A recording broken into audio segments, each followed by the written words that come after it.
Assalamualaikum warahmatullahi wabarakatuh. Perkenalkan, nama saya Deva Kamila Putri dengan NIM 221080296. Di sini saya akan menjelaskan tentang materi pelatihan dan pengembangan. Di sini saya akan mengambil materi yaitu of the job training. Materi ini akan membahas pengertian, tujuan, manfaat, dan jenis-jenis, sehingga contoh penerapannya dalam kehidupan kerja. Melalui pembahasan ini, kita akan memahami bagaimana metode pelatihan di luar tempat kerja dapat meningkatkan kualitas sumber daya manusia.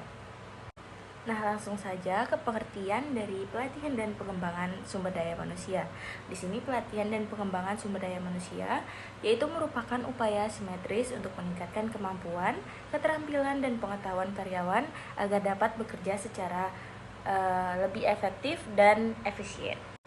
Nah, selanjutnya di sini pelatihan ataupun training yaitu fokus pada peningkatan keterampilan teknis atau operasional dalam jangka pendek. Nah, sedangkan pengembangan atau development yaitu fokus pada peningkatan kemampuan manajerial, kepemimpinan, dan pengambilan keputusan untuk jangka yang lebih panjang. Nah, selanjutnya untuk tujuan umumnya di sini yaitu meningkatkan produktivitas dan efisiensi kerja. Yang kedua itu menyesuaikan kemampuan karyawan dengan perubahan teknologi dan organisasi. Yang ketiga itu mengurangi tingkat kesalahan dan kecelakaan kerja. Nah, sebelum membahas metode of the job training, kita pahami dulu bahwa pelatihan dan pengembangan adalah investasi yang penting untuk suatu perusahaan. Dengan pelatihan yang tepat, karyawan tidak hanya menjadi lebih terampil, tetapi juga lebih percaya diri dan loyal terhadap perusahaan. Saat ini, perusahaan perlu menyiapkan sumber daya manusia yang adaptif dan kompeten menghadapi perubahan, terutama di era digital.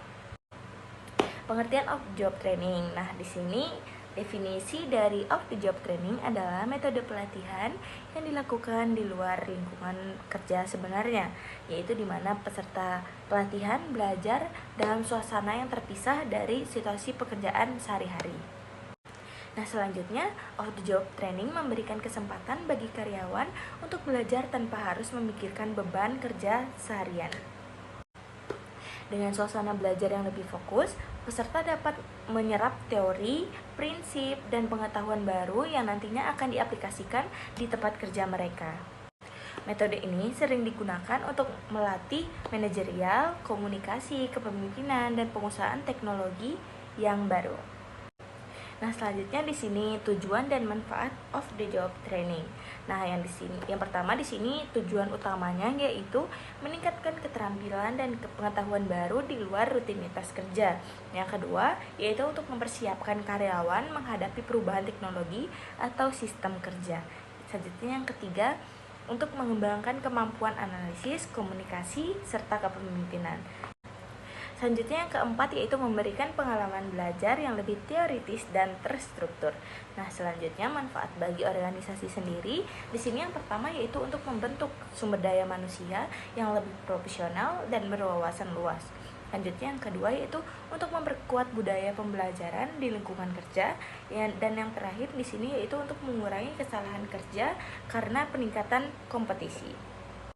Nah, selanjutnya manfaat dari of the job training tidak hanya dirasakan oleh suatu individu tersebut, tetapi juga organisasi secara keseluruhan. Dengan pelatihan yang tepat, perusahaan dapat meningkatkan efisiensi kerja dan mempercepat proses adaptasi terhadap perubahan.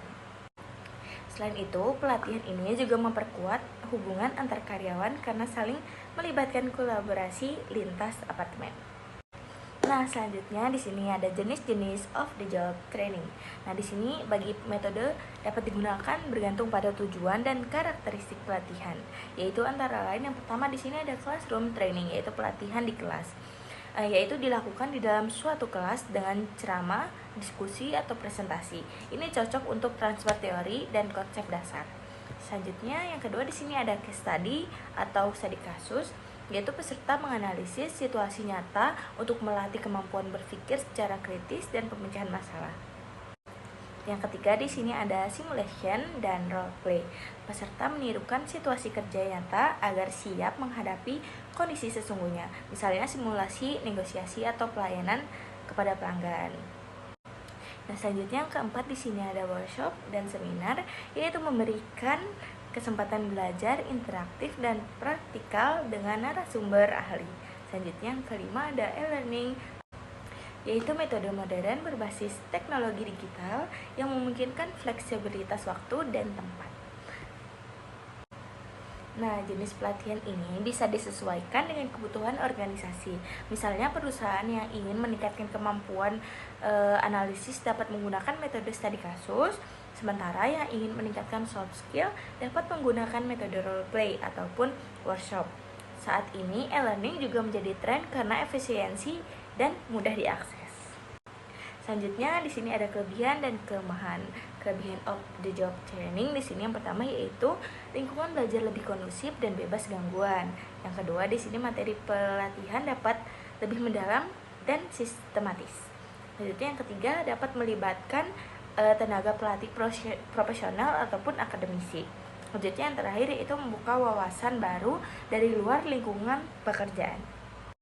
Selanjutnya di sini kelemahannya yaitu biaya pelatihan relatif lebih tinggi. Yang kedua yaitu kurangnya realisasi terhadap kondisi kerja yang sebenarnya. Yang ketiga, hasil pembelajaran belum tentu langsung terimplementasi di tempat kerja yang sekarang menjadi tempat bekerja. Nah, selanjutnya risiko kehilangan produktivitas selama karyawan mengikuti pembelajaran. Nah, off the job training memang sangat bermanfaat, tetapi juga memiliki keterbatasan karena melakukan di luar tempat kerja. Terkadang peserta sulit mengaitkan teori dengan praktik di lapangan kerja tersebut. Oleh karena itu, perusahaan sering mengkombinasikan metode ini dengan on the job training agar hasil pelatihan bisa langsung diterapkan di perusahaan ataupun di suatu organisasi. Nah, sebagai penutup, off the job training berperan penting dalam peningkatan kualitas sumber daya manusia yang berkompeten dan adaptif terhadap perubahan. Keberhasilan pelatihan ini tergantung pada kesesuaian materi dengan kebutuhan organisasi serta kemampuan peserta menerapkan hasilnya ke dalam pekerjaan sehari-hari. Sekian pemaparan dari saya, semoga materi ini bermanfaat dan dapat menambah wawasan kita mengenai metode pelatihan di luar tempat kerja atau off the job training. Terima kasih, wassalamualaikum warahmatullahi wabarakatuh.